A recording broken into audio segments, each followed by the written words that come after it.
평안하십니까? 오늘은 12월 29일 아침 묵상입니다. 이제 2020년도 오늘 포함해서 3일밖에 남지 않았습니다.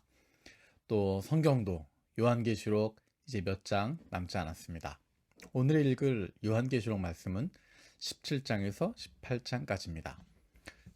그 중에 이 시간에는 18장 20절과 24절 말씀을 같이 보겠습니다. 하늘과 성도들과 사도들과 예언자들이여 즐거워하십시오. 하나님께서는 그대들을 위하여 그 도시를 심판하셨습니다. 예언자들의 피와 성도들의 피와 땅에서 죽임을 당한 모든 사람의 피가 이 도시에서 발견되었기 때문이다. 아멘.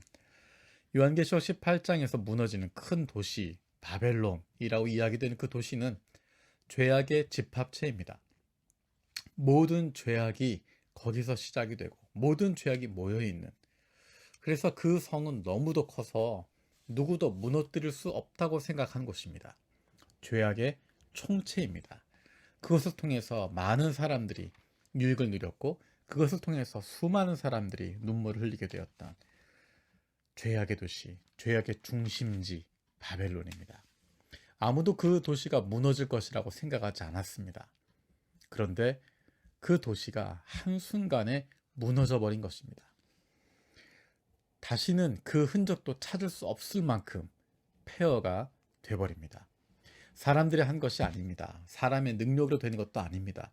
사람들은 무너지지 않을 것이라고 생각했는데 마치 영원할 것처럼 여겨졌던 죄악의 총체가, 죄악의 도시가, 죄악이 가득 찼던 그곳이 한순간에 무너져 버린 것입니다. 그것이 바로 하나님의 심판입니다. 그 큰 도시 바벨론은 왜 무너뜨리셨을까? 세상에서 무너지지 않을 것 같고 세상에서 영원할 것 같았던 그 도시를 무너뜨리신 이유가 무엇일까? 그것이 조금 전에 읽었던 20절과 24절의 말씀입니다. 하늘과 성도들과 사도들과 예언자들이여 즐거워하십시오. 하나님께서는 그대들을 위하여 그 도시를 심판하셨습니다. 예언자들의 피와 성도들의 피와 땅에서 죽임을 당한 모든 사람의 피가 이 도시에서 발견되었기 때문이다. 앞에서는 요한계시록 앞쪽에서는 조금만 더 기다리라고 말씀하셨습니다. 이 죽임을 당한 사람들이 하나님의 말씀을 믿고 따르고 순종하고 예수 그리스도의 복음을 가지고 살아가는 사람들, 그래서 죽임당한 사람들이, 죽임당한 영혼들이 언제 이 핏값을 갚아주시겠습니까? 간구하는 그 기도에 대해서 조금만 더 기다려라. 조금만 더 기다려라. 내가 갚아주겠다. 내가 그 아픔을, 그 핏값을 분명히 갚아주겠다 말씀하셨습니다. 하지만 지금은 아니라고, 조금만 더 기다리라고 말씀하셨습니다. 그런데 이제 17장, 18장 넘어가면서 이제 그 시간이 된 것입니다. 하나님의 심판의 때가 된 것입니다.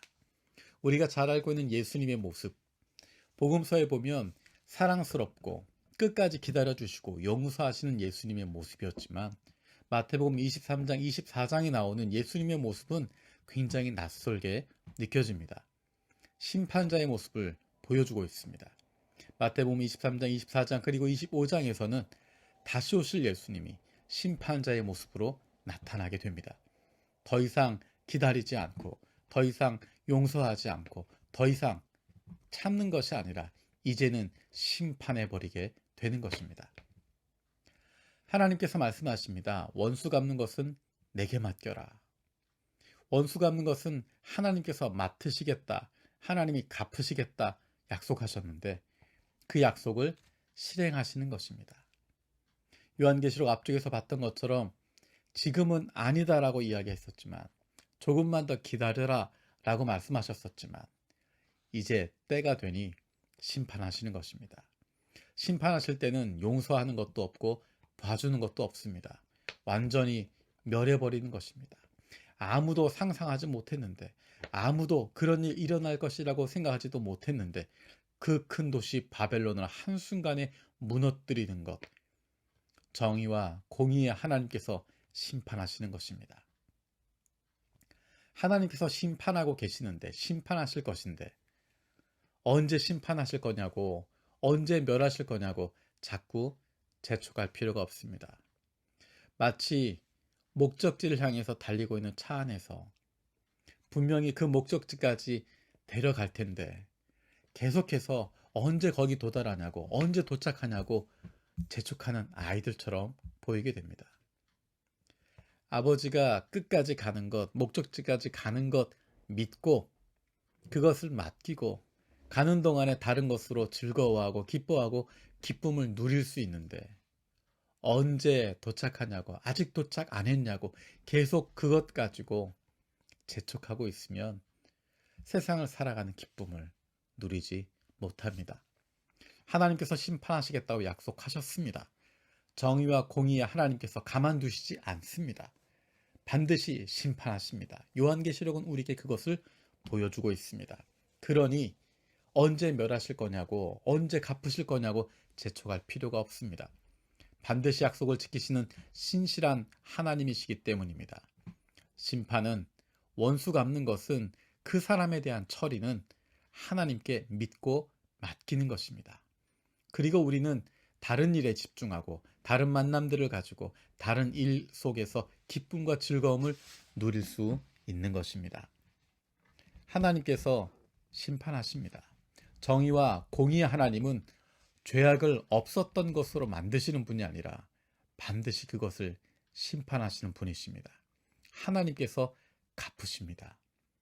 그렇기 때문에 조급하게 재촉하지 말고 갚으시는 하나님께, 심판하신 하나님께 맡기고 그 사람의 문제, 내 감정의 문제, 그 문제 심판하실 하나님께 맡겨드리고 우리는 이제 그것으로부터 벗어나서 다른 일에 집중하고 다른 이들과 함께 기쁨을 누릴 수 있는 그런 삶을 살아가는 것입니다. 그것이 바로 심판자 하나님을 믿는 믿음, 마르나타의 소망을 갖고 살아가는 하나님의 자녀들의 삶입니다.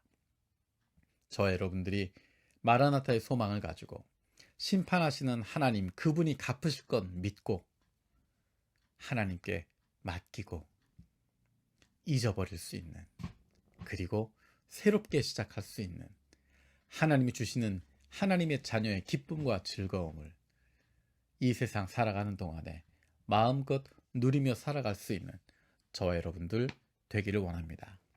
기도하겠습니다. 살아계신 아버지 하나님, 그 큰 성, 그 큰 도시 바벨론이 하루아침에 무너뜨려진 것 기억합니다. 사람들은 그런 일 일어날 것이라고 생각도 못했지만, 아무도 무너뜨리지 못할 것이라고 생각했지만 하나님께서 때가 되어서 그 성을 무너뜨리시는 것 기억합니다. 하나님의 때가 되었을 때 심판하실 것 믿습니다. 하나님께서 심판하신 분이시니 하나님께 맡기게 하여 주시옵소서. 정의와 공의에 하나님께서 심판하실 것 믿고, 심판은 주님께 맡기고 원수 갚는 것 하나님께 맡기고, 우리는 이제 그것들 다 잊어버리고 하나님의 자녀로서의 기쁨과 즐거움을 이 땅 위에서 만끽하며 살아갈 수 있는, 하나님의 자녀로서 세상을 뛰어넘는 삶을, 세상 사람들이 알지 못하는 평안과 기쁨을 누리는 삶을 이 땅 위에서 날마다 풍성히 누리며 살아갈 수 있도록 하나님 인도하여 주시옵소서. 감사드리고 예수님의 이름으로 기도드립니다.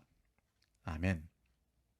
오늘도 세 가지 중보기 제목 가지고 함께 기도하길 원합니다. 코로나로 어려움을 겪고 있는 가정들을 주님께서 지켜주시고 우리 교회가 힘들고 어려운 이웃들을 돌아볼 수 있는 좋은 이웃이 되게 하여 주시옵소서.